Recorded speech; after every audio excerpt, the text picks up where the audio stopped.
What is up, YouTube? Dottz Gaming here, and today I'm bringing you guys another Q&A video for the channel. So I did one of these videos a while ago where I just asked on all my social media if anybody had any questions that they wanted me to answer, things that they wanted me to talk about, topics they wanted me to cover. And people really enjoyed the first one, so I figured that, every couple months, I would just do one of these, ask some questions, and if you guys have anything specific you want to answer, want answered, want to learn more about me and the channel and whatnot, that this would be a good thing to do. It's also some different content from all the ESO guides, the PvP footage, and some other stuff. So it's something different on the channel too. And yeah, I hope you guys enjoy it today. It's going to be completely unscripted, off the cuff. I'm just going to be answering questions that I got from people. So actually, let me make sure I pulled these up.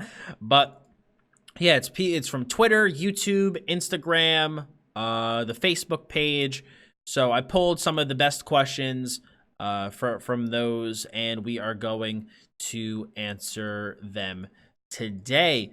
So the first one that we have is from Ada. And she has a ton of different questions. It is, where did the channel icon come from? What is the name of your icon and who drew the Twitch emotes? Do you have any screenshots you'd want to share? Now that you've played a tank for a little bit, how do you like the progression? Were you a tank who learned from fights as you went, or did research on what you need to do for the fight? Do you find different dungeons or are different as a tank than you were when you were relearning them? What have you learned as a tank that you didn't know before? What other series are you working on besides this one? And what races your Necromancer going to be and why? So Ada is a pledge on Patreon, so thank you, Ada, for all of your questions, and of course thank you for supporting on Patreon. But we'll go one by one here. So the channel icon was actually an idea from my fiance, going with the whole polar bear theme. When we were discussing cool icons and cool mascots and cool themes to use, Polar Bear was an idea she came up with, because I don't know if you guys have ever seen the show We Bear Bears. Ice Bear is like my favorite character from the show. He's really funny, and at the time we thought we thought it was cool. It would be a cool thing. We felt it was she's like, it's fitting for you and fitting for the channel, and she thought it would be a cool idea. And I was like, you know what, I like it, and I ran with it, and we are here today. In terms of the Twitch emotes, they were done by Maylinka. She does a lot of the Twitch emotes. I hope I pronounced her name right. She does a lot of the Twitch emotes for the various ESO creators. She does an absolutely amazing job. And if she's watching, I want to thank her. Also, her name goes by Conjured Kitten. So huge shout out to her. If you guys ever want any emotes done, definitely go check her stuff out on Twitter. So I had her do mine, and she did a fantastic job. Did a fantastic job with the emote overhaul. I really, really appreciate her great work. Don't have any screenshots otherwise. Now that you played a tank for a little bit, how do you like the progression? Were you tank who learned from the fight, or did you do research? So I pretty much just kind of learned as I went. Also, if I was in a trial, we had trial leads that were, telling us, okay, these are mechanics you got to worry about. This is what you got to do. But I didn't really do any research beforehand on any dungeons or stuff that I needed to know. I just kind of, knew from my experience as a DPS what roughly the fights entailed, and I just did my best to do them as a tank. And I've actually really enjoyed tanking now that I've been doing it for a while. And I'd say the biggest differences that I've noticed from being a tank and a DPS is during, like, there are certain things that I need to worry about more as a tank that I don't need to as a DPS, like, certain positioning of the boss. For many trials, mechanics are totally different. Like, for example, if you do something like HRC hard mode, right, I have to literally go kite all the gargoyles over there, and I'm basically just ignored, and I just have to kite them around while the DPS go and do a bunch of the mechanics. There's like other fights like Cloud Rest where, if you're doing like a +0 run, if I'm off tank, I don't really have to do a whole lot until the final boss. And then I have to worry about, I have certain things that are my job that I don't have to worry about as a DPS, and DPS have their own jobs. So it's been cool being able to see the game through the tank's eyes as well. I feel like it's made me a better DPS because I know what the tank needs to do and what they're trying to do and what their intentions hopefully are. So I think it's overall, it's made me a better player. And that was what I'd say, what I've learned as a tank that I didn't know before, is just what the tank's intentions are, what they're trying to do, how they should be wanting to position things, so that I should know as a DPS, okay, the tank's going to want me to stand here, and I shouldn't stand there and piss him off.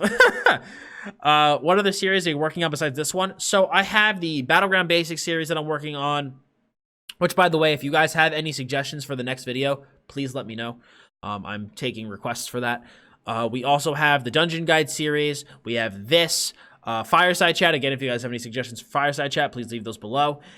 And I want to start doing some more, like, I want to start doing PvP commentary stuff, where basically I take a battleground, or I take a fight in Cyrodiil, and I kind of commentate over it and talk about what I'm doing and why, mistakes I made, things I could have done better, good decisions that I did made, and just kind of show you guys kind of like, it's what I do basically for my $30 patrons, where I do like a gameplay review. I'm going to do that for myself, but post that on YouTube so that you guys can kind of see things that I'm doing, decisions that I'm making, mistakes that I make, things like that. And what race is your Necromancer going to be and why? I'm going to make mine a Nord because I plan on making him a tank. So that's everything I got planned. By the way, if you guys have any suggestions for videos or anything that you want to see, feel free to leave them below. Always adding to my queue. We have Clown2144 asking, since you have been a streamer on YouTube and Twitch, what have been your few best favorite moments with your chat and followers? So I'd say one of the ones that obviously sticks out in my mind is the night that we got like $1,500 in donations in one night. That was an absolutely wild stream, dude. Oh my God, that was one of the craziest streams I've ever had. It was insane having people be that generous and donating that much money to help out the channel and stuff. It was before I got my new computer. It was for the computer fund. And dude, it was just a wild night. I think one of my other favorite moments was definitely, has definitely been doing all the trials with everybody. It's been nice to be able to run trials with the guild, especially when we beat VMOL, because VMOL was something, if you've been around the channel for a while, was a goal that I set for my guild way back when I started. I saw the VMOL skin. I really wanted it. And I was like, I want to do this with our guild. And there were tons of people who were like, nah, you can't do it. It'll never get done. No way. You know, it's just a social guild. It'll never happen. And when we beat VMOL with you know, the more dots offshoot of Dippin' Dots, it was very, very, very satisfying. It was really fun to do, and I was glad to be able to do that with my guild. Also, getting Emperor on my Magic DK was so much fun. Getting literally just you know, tons of people from the community to band together and they helped me get Emperor was so much fun working with everybody to get that accomplished. So I'd say probably those are some of my best three moments if I had to name three off the top of my head. We also have Alex asking, I'm not a new nor ESO player, nor old ESO player. I know the basics of the game and more, but I'm kind of confused on whether I should build my own personal playstyle or copy someone else's build. When I do build, it's always trash. Copying other builds are helpful, and I do better. Any tips on how to improve or what to look for in a build, including classes? And also, when did you start making videos and streaming? What are your hobbies besides streaming? And do you think you will ever stop playing ESO, mostly because everybody gets tired of the same game? So in terms of is it better to build your own build or copy someone's build? What I like to do, first of all, if you want to build your own build from scratch, I actually have a guide. It's one of the Battleground videos. It's called ESO Battleground Basics, how to build your character or how to build for PvP or something to that extent. So you can go check that out. But in terms of should I just straight up copy someone's build or not, what I like to do especially when I first started, before I learned anything about buildcraft and when I was still learning it, was I would look at multiple people's builds, right? I'd look at like 4 or 5 builds on a class, and I'd see, okay, this is what this person chose to do and why. This is what this person chose to do and why. This is what this person chose to do and why. And I'd kind of crowdfund and crowdsource all that information and kind of stitch together my own build that kind of fit my own personal play style. Or maybe I'd look at someone else's build and change like a couple things about it that I really didn't like to fit me more. So I think, yeah, if you really don't know anything and just, you know, maybe you like the way someone plays, you can just one-for-one copy their build. But in my opinion, it'd be better off to kind of just use it as a template or as an overview and kind of tailor it to your own play style, or look at multiple builds and crowdfund that information. So that's what I'd recommend building. In terms of when I started making videos or streaming, I started making videos a long time ago. June 2014, I started as a World of Warcraft PvP channel. And from about June 2014 till May 2016, I was really on and off with making videos. I made some videos here or there. It wasn't anything serious. It was just something very casually I did as a hobby. And then when I graduated college, I was like, you know what? We're going to get serious about this. Going to try making tons of WoW videos and tons of WoW PvP content. And from May 2016 until January 2017, that's what I did. Eventually, January 2017, I got sick of World of Warcraft. I was tired of it. I was done with it. In terms of streaming, I tried streaming a couple times throughout that process, but it was never anything successful. So I just stopped doing it and just focused on videos.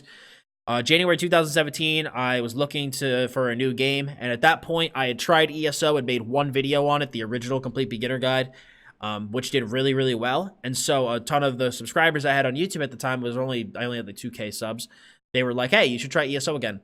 And so in late January 2017, I started playing ESO again. I decided, you know what, I'm going to be leveling too. Let's stream the leveling process over on YouTube. So end of January 2017, my first stream, I think I was like level 24 or something like that. And I started streaming ESO, and I was like, you know what? I don't know what to make videos on, though. I was like, there's not a lot of beginner guides on YouTube. I'll just make videos on stuff as I learn it and help people learn the game. And here we are today. So it's been a wild journey. It's been a good ride.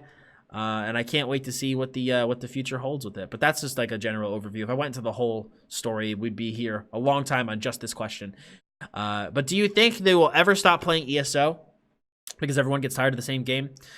I can't say really. I'm not sure. At the moment, I don't have any plans or desires to stop playing ESO anytime soon.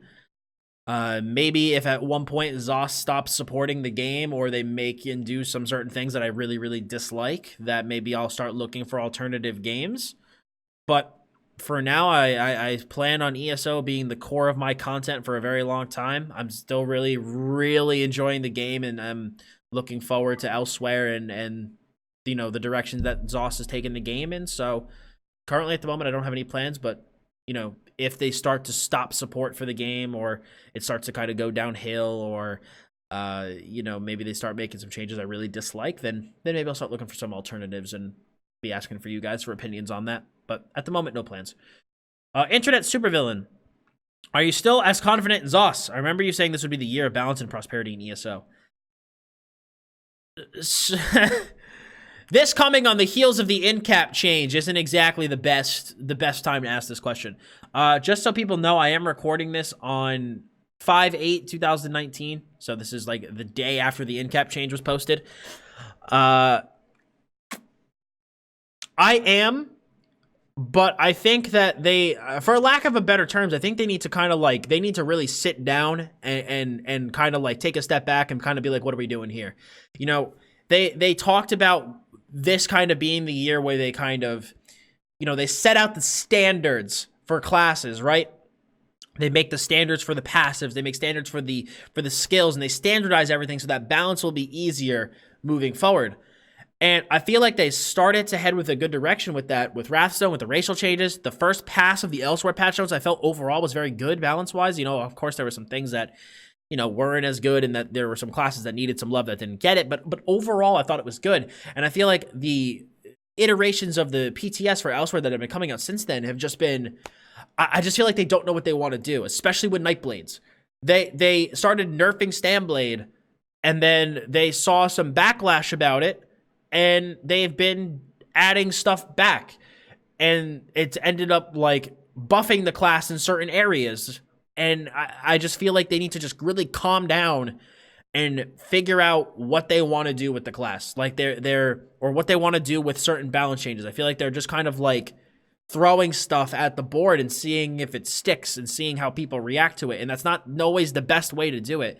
You know, I think that they need to just kind of really just sit down and relax and take, you know, take their time instead of just throwing changes out and seeing if they stick or not. Because that in-cap change is just so toxic. It's so toxic and is arguably one of the worst balance changes I've ever seen come out of the PTS notes. Out of any PTS note, it is one of the worst ideas besides the shield cast change. The shield cast time. It is one of the worst ideas I've ever seen. So I think that I'm still confident in them. But I will say that if that in-cap change goes through, most of my confidence will be gone. Specifically in the area of balance. Prosperity, I still think is going to happen. There's a lot of huge streamers and a lot of huge content creators and a lot of attention coming to ESO because of the waning of especially other MMOs at the moment. But I'm hoping that with all of this new attention coming to ESO as well, that ZOS realizes, hey, we need to start focusing on our server tech and our background stuff a lot more, because we don't want all these people getting to our end game and realizing, hey, PvP is a lag-filled mess, and hey, performance in trials isn't the best, and hey, there's a bunch of bugs. So I hope that all of this new publicity to the game also helps kind of put pressure on issues in the game that really do need to be solved, which is that back end stuff. But I'm hoping that they don't push the in-cap change through. Please also give us 4 seconds of immunity on race against time. Nerf minor force instead. But overall, I'm still confident, but it depends on how the elsewhere notes go, whether or not that confidence will still be there. So I just hope that this, in the words of Red Shirt Guy, I hope that this was an off-colored April Fool's joke, and that with the in-cap change, and that hopefully that doesn't go through. Saykart asks, how about whether Cyrodiil changes should take into account 1vx? I think Cyrodiil should be balanced more around the large-scale gameplay. I do think, that was the way that Cyrodiil was intended to be designed. So I do think that that should, be the core focus of the way Cyrodiil is taken into account. But I do think that they should take into account the ability for a single player or a small group of players to be able to move around a larger force. That should be taken into account. You should be able, you shouldn't have to be in a huge, massive, gigantic group to be able to move. That's not fun for anybody, right? That's not fun for literally anyone. I'm not saying that they should make, they should buff, the performance of one person if they're fighting 20 people. You're challenging yourself by fighting 20 people, so it's going to be a challenge, but they shouldn't nerf, especially like if we're just speaking on something like movement, they shouldn't just nerf only single player movement but keep group movement the same. They should, again, standardize that shit, which I believe is what they're attempting to do moving forward. And also they should look at skills when they're looking at a skill and they're looking at a change, and how it's going to affect somebody when they're being attacked by multiple people. For example, something like Slodes. Slodes in a 1v1 situation wasn't that punishing.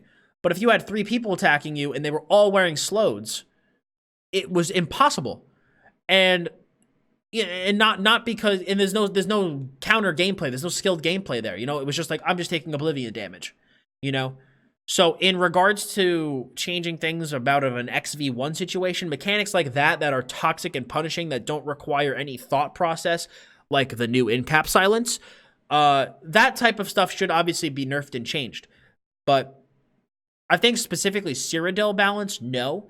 But certain mechanics like movement and oblivion damage, silences, like completely huge punishing mechanics like that will be almost impossible to play through as a smaller, as a solo player if you're playing against 3-4 people. That should be, in my opinion, taken into account. Not even from just a Cyrodiil perspective, just from a balance perspective. But that's just my opinion reading this question. I didn't pre-read any of the questions, so I didn't get to build up a full like full answer, but hopefully that's my initial thoughts on that change, and hopefully people agree. Rudrick the Rogue asks, are you hopeful that they will add more immersive mechanics to Cyrodiil PVP? What do you want them to add if so? I just want them to add more rewards to Cyrodiil. That's really the big thing I want them to add. Just more incentive, more rewards, more reason for people to PvP. PvP I think is incredibly fun, especially if you're with friends, if you're grouped up playing with people. I find it to be really, really fun. And so I think that they should try to add more incentives and more things for people to get in there and get playing. In terms of like Cyrodiil itself, I it's already pretty good. There's nothing that jumps out to me as like a huge immersive mechanic that they need to add. I just think more rewards and more incentives to get people in there is really what needs to be added. And they've been taking the right, a step in the right direction with that. But I think they do need to add some more stuff. I'm not a huge fan of the destroyable mile gates and bridges, though. That I'm not a huge fan of. As immersive as that might be, I'm not a huge fan of it. Just because the goat paths are so out of the way and inconvenient to use. But off the top of my head, there's nothing super crazy that I'm like, they must add this. Off the top of my head, nothing I can think of. I just think that they need to add, like I said, more incentives. The new artifact weapon is going to be cool, in theory. Just hope it doesn't lag the shit out of the servers. And yeah, I mean, again, I'm not a huge fan of the mile gate and bridge change, but that's neither here or there. But just more rewards, more incentives, more reasons to get in there. And then I think with them buffing siege as well, It's going to make it feel more like that large-scale battle. You know, if I get hit by a ballista in the chest, I'm going to take a lot of damage from it. How do you feel about the change for Empowering Sweep next patch? Hunter Sanders asks, do you think Empower is a fair trade for major protection? No, not at all. Empower just, oh god, it's a shadow of its former self. Empower is not a fair trade for major protection at all, and it's just pushing people away from your class ultimate and further into Dawnbreaker, which I don't think is necessarily the best thing. You know, you want to be able to feel like you're playing a class, and while Dawnbreaker is a good skill, it's a shame that it's like the only viable option because the class ults, for some of them, especially Stam, it's just they're so bad. So no, I don't think Empower is a fair trade for major protection. Literally not at all. No. Not a fan of the change.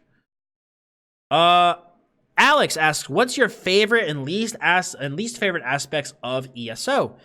Favorite aspect probably would be PvP when it works, when it's not laggy. Cyrodiil PvP when it's not laggy is some of the most fun I've had in ESO. It's an incredibly good time. I really, really enjoy it. Like with a big group, you know, getting into the big castle fights with other groups. Like it is such a ball when there's no lag. And honestly, my least favorite aspect of ESO, it's the performance, honestly. There's nothing really super big mechanically in the game that I'm just like, screw this sucks, I hate it, blah, blah, blah. I mean, granted, grinding up the Mages Guild, the Psijic Order, like those grinds aren't fun, but it's just kind of like, it's just like an evil that you just deal with at this point. I do think that the Psijic Order grind was a huge disappointment for Somerset. We were expecting a Psijic Order questline, and we literally just got, like, if the lore books of the Mages Guild was all the Mages Guild was, which was super freaking disappointing. So yeah, I mean, the multitude of grinds that you have to do on a single character kind of sucks, but it seems like they're kind of moving towards being able to alleviate some of that with the, you know, stuff like the Sky Shards going into the Crown Store once you grind them up once. They, I think, might be considering doing that with guilds as well in the future, but I'm not entirely sure. But I'd say my least favorite aspect of the game, it's not even anything with the game specifically, it's just a performance. With specifically Cyrodiil. You know, I feel like Cyrodiil has the potential in PvP in this game and in Trials. Cyrodiil and Trials have the potential to be some of the biggest draws for the game, especially for an endgame crowd, because they're incredibly fun. Like, ESO is the first MMO for me that I actually enjoy PvE content, which is saying a huge thing about the game. But when I'm in a trial and I'm in a certain room and I'm getting 40 FPS on my really nice fucking computer, I can't imagine what people who have lesser hardware are getting in terms of performance in that instance, you know?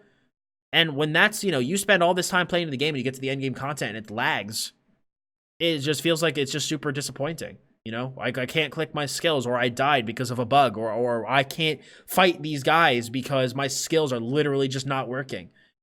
And that was one of the things that when I went to ZOS, I made sure to stress, and I was like, look, I understand that these are complicated issues and it takes a lot to fix, and you're limited by your tech, and you're limited by this, and you're limited by that, but it's something that I hope they understand how big of an issue it is, and it needs to be something that should be addressed as soon as they physically can, and constantly be making strides towards fixing, because ESO really does have amazing potential, and people are beginning to see that now. And more people are coming to the game and they're playing it and they're liking it. But I want to see those people stick around for the long run, and making sure that your end game content, aka Cyrodiil and Trials, are as bug and lag free as possible is paramount in my opinion for a game's longevity and success. So I know I kind of went off on a little tangent there with the lag and whatnot, but hopefully that kind of answers your question. But yeah, Cyrodiil PvP is probably my favorite when it works. It's with the right group and the right amount of people. It's just a ton of fun. Alistair asks, what are your favorite zones in ESO and why? Ooh, that's a tough one. I'd have to say the Gold Coast. I loved doing the Dark Brotherhood questline the first time I did it. Oh, it was so much fun. I loved questing in the Gold Coast and doing all the stuff there. I really, really had a great time doing that. And plus, doing it on my Magblade too made it easy mode. But it was a ton of fun. I really enjoyed it. But yeah, I'd have to say probably Gold Coast. Follow. I don't know what would be second. Yeah, no, Gold Coast. Gold Coast is definitely my favorite. Definitely really enjoyed it. Silent Killer asks, out of your years playing ESO, what are your favorite class and your favorite part of the game? Favorite part of the game, again, PvP, I'd have to say. Followed very closely by Trials. Trials are really fun. Favorite class is definitely Dragon Knight. Definitely Dragon Knight. It's no surprise that I like a dot focus play style. So that is, you know, started playing. I don't think I asked. I don't know if Ada asked this earlier, but I got Dottz the name because I started playing a Warlock, and in World of Warcraft they used a lot of Dottz skills. So Dottz, haha, XD. But yeah, I'd have to say Dragon Knight just because of the dot focused gameplay that they have. So Dragon Knight just kind of itches that, and plus, you know, I fucking love dragons, and it's just the whole aesthetic of the class is just super cool, and I just like the way it plays. So definitely DK. Digital Monk Gaming asks, what do you think of ZOS allowing more than just duels? For instance, allowing a free-for-all match organized by players allowed in homes. Imagine a free-for-all match in the new private arena home.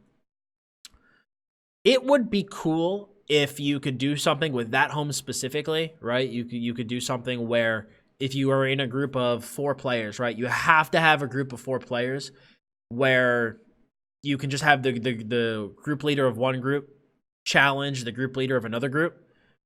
And it puts you into the center of that house with just like a TDM type style where literally it's just like until all 4 players on one of those 2 teams are dead and one of those groups are dead, the match is, you know, the match still continues and you can't res and do other shit like that. I think that'd be really cool if they added a feature like that. Yeah. It would add for some really interesting gameplay, add for some really cool duel tournaments. I know you could do a similar thing in World of Warcraft where you could do arena matches like war games or whatever with other groups. So yeah, I think that'd be really cool if they added something like that to ESO. Black Soul Saint asked on Twitter, are you overall happy with the state of PvP as of now in the upcoming patch? Right now, no. Pet Sorks are annoying. Pet Sorks are annoying. Stam still outclasses Magicka by a fair bit. I'm more happy about it than I was in Wolf Hunter because everyone was like a race car in Wolf Hunter, but I'm still not pleased with it right now. The meta moving towards Elsewhere felt like it was going to get better, but now I'm less confident in it just because, you know, I don't like the whole reasoning behind the healing absorption poison being it's expensive, so it's balanced. That doesn't make any sense to me. That's kind of bullshit because all it's going to take is one person with huge coffers in their pockets, and they're going to be able to apply healing absorption to people. And if they're in a guild too, they're just going to buy an assload of those potions and feed them to their guild. So it's just saying something is balanced because it's expensive. I'm sorry to say it like this. That's bullshit. They need to add something else to that potion. It's way too strong. The silence to in-cap change is literally one of the worst balance changes I've ever seen. So I mean, the race against time going down to 2 seconds is also a big sad. I would have rather them nerfed the minor force than nerf the movement because Magicka finally, I want something alternative to vampirism. So I was more excited about PvP balance going into Elsewhere than currently, but like I was more excited about the Elsewhere meta compared to the Wrathstone meta, because I felt like there were going to be some shifts and some changes. You know, Stanblades were finally getting taken down a peg for open world. But now, you know, you can block Shulks now, but now I'm not so sure. I believe it's going to be even more toxic. It's just everyone's going to be heavy armor Stanblade. But we'll have to see, you know. We'll have to see what the final Elsewhere notes bring us. But I'm a little nervous. Not gonna lie. I'm a little nervous. But we shall see. We shall see. But overall, I wouldn't say I'm not like super angry with the current state of PvP, but I'm not happy with it. I'm just like, yeah, you know, with the current state, like it's just kind of like a comfortable exhaustion because, you know, I love Magicka more than Stamina, and you know, Stamina is just in a better spot right now. But hopefully they go back on some of the changes that they just put out with 0.0.3, and Elsewhere will be a little bit more of a balanced patch for Magicka, so we'll have to see. Colin Moffitt asks, what do you think Necro will be used for most? Best tank class, best DPS class, best healer? Also, what do you think Templar is best for? Templar is best in the healer role, in my opinion. You can still definitely do damage. Magplars for damage are amazing. Stamplars, they're all right. For PvE, anyway. Tanks are near the lower end of the totem pole there. But in terms of what Necro is going to be used for, if I'm going to be honest, I think we're going to see them in every role. ZOS did a great job designing the class to be very strong in every single role. I think, you know, Necromancer healers are going to fill the same niche as Warden tanks and healers, where they're going to be kind of like that second, you know, that off option behind Templars and DKs respectively for healing tanking. And then for DPS, I see you bringing Necromancers to groups. That vulnerability buff is going to be so good. It's going to add a ton of damage. So and Necromancers by themselves already deal great damage to begin with. So I definitely see them making their way into trials groups in every role. So I don't think they're going to necessarily be best in any specific role from a PvP end of things. I think they're gonna do well in all aspects. So if you're looking to play a Necromancer, you really can't go wrong with your choices. And then we have 92 asking, Emma, why don't talk about the initial changes you've experienced since going part-time? Has the channel grown as you expected? Any new challenges? Talking about how you balance gaming in real life. Now that you've been at it a bit, anything change in your future roadmap for the channel? What are your thought process when making a video? How do you personally go about editing videos? Any equipment you feel you need for your channel? Equipment-wise, not really. I pretty much have everything I need at this point. I've been able to purchase everything I've needed with money I've made from the channel. You know, I had the green screen gifted to me by my friends and my fiance.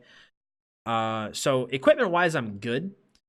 But the channel, in terms of initial changes you've experienced since going part-time, it's all been positive, man. Everything has gotten better. I've gotten more YouTube views.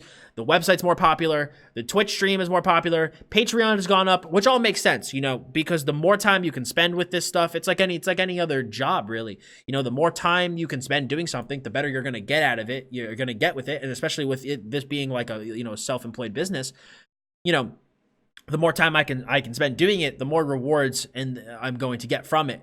And I've been working really, really hard.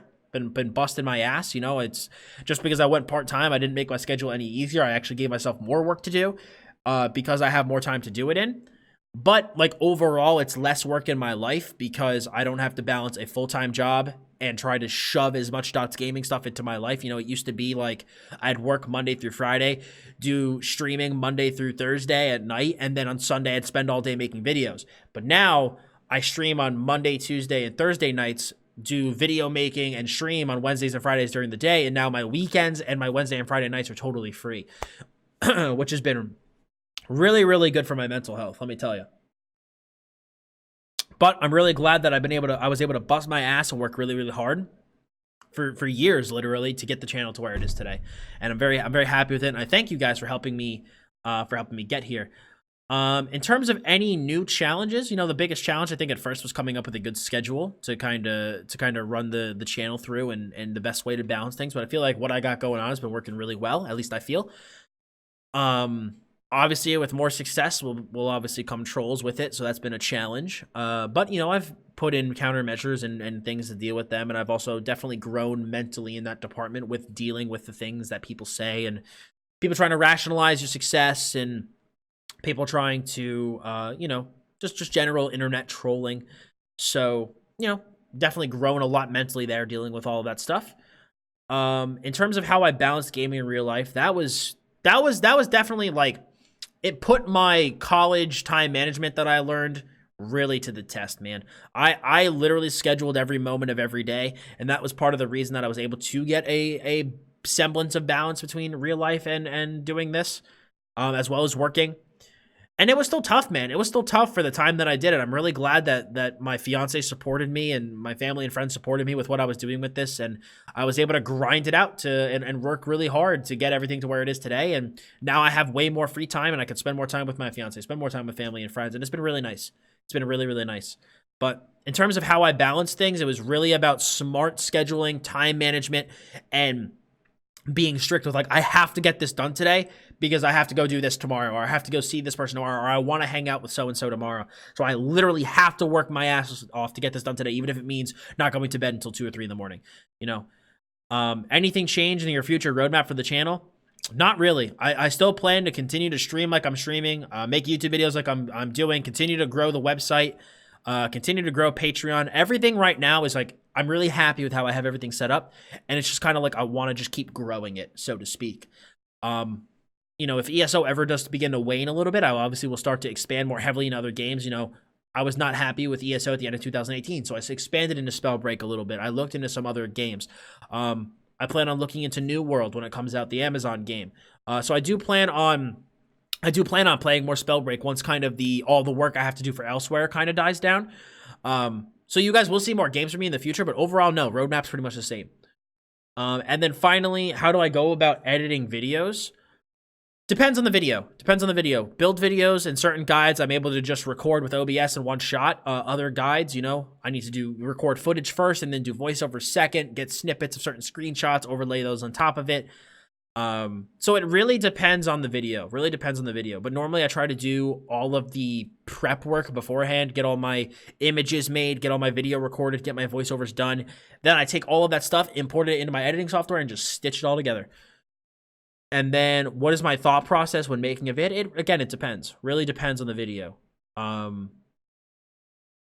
For builds, I have my normal format that I go through. And then for certain guides, I just try to think about the way that I learned it, you know? That's the biggest thing. If I'm making a guide for somebody, I try to think about the way I learned it and the way that made sense for me. And then I try to take that and explain it in terms that people may understand who are watching that video.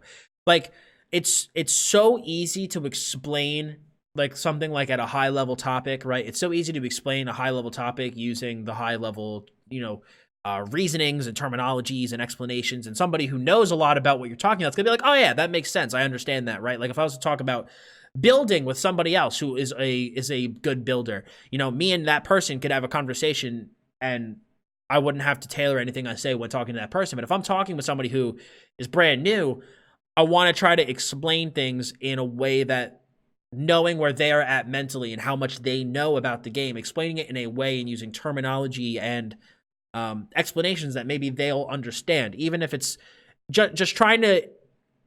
That's kind of been the biggest thing I've felt like with making a lot of these guides, is trying to figure out, okay, the person who's watching this, what do they know? Where is their mindset at? And how can I approach the explanation of this topic using metaphors, terminology, and just a general explanation in a way that they're going to look at that and be like, ah, that makes sense. And it's been a challenge, but I think I have a good formula with it. I really do. I really think I've had a good formula with it. I think I do a good job, and at least I try to. So yeah, believe that covers that question. And then finally, we have, what are your thoughts on the Necromancer class, and what potential do you see for it from the Lonely Wolfie? Kind of already covered that. I think that the Necromancer is going to be really, really good in all areas, and I think it's going to be, I don't see it being necessarily OP, especially for PvE, but I definitely see it being a very, very good in every role. Like, you will see Necromancers in every role. I have some concerns about them in PvP for next patch, specifically with the amount of Defile that they bring, especially combined with the potential in-cap changes we might be seeing. It's going to be a really, really toxic meta with the amount of Defile and silences and shit going around if all these changes go through. So most of my concerns with Necromancer come from a PvP perspective, specifically with the amount of Defile they can apply and how much burst is attached to said Defile. But we'll have to see what Dottz decides to do as we move forward with the Elsewhere patch notes.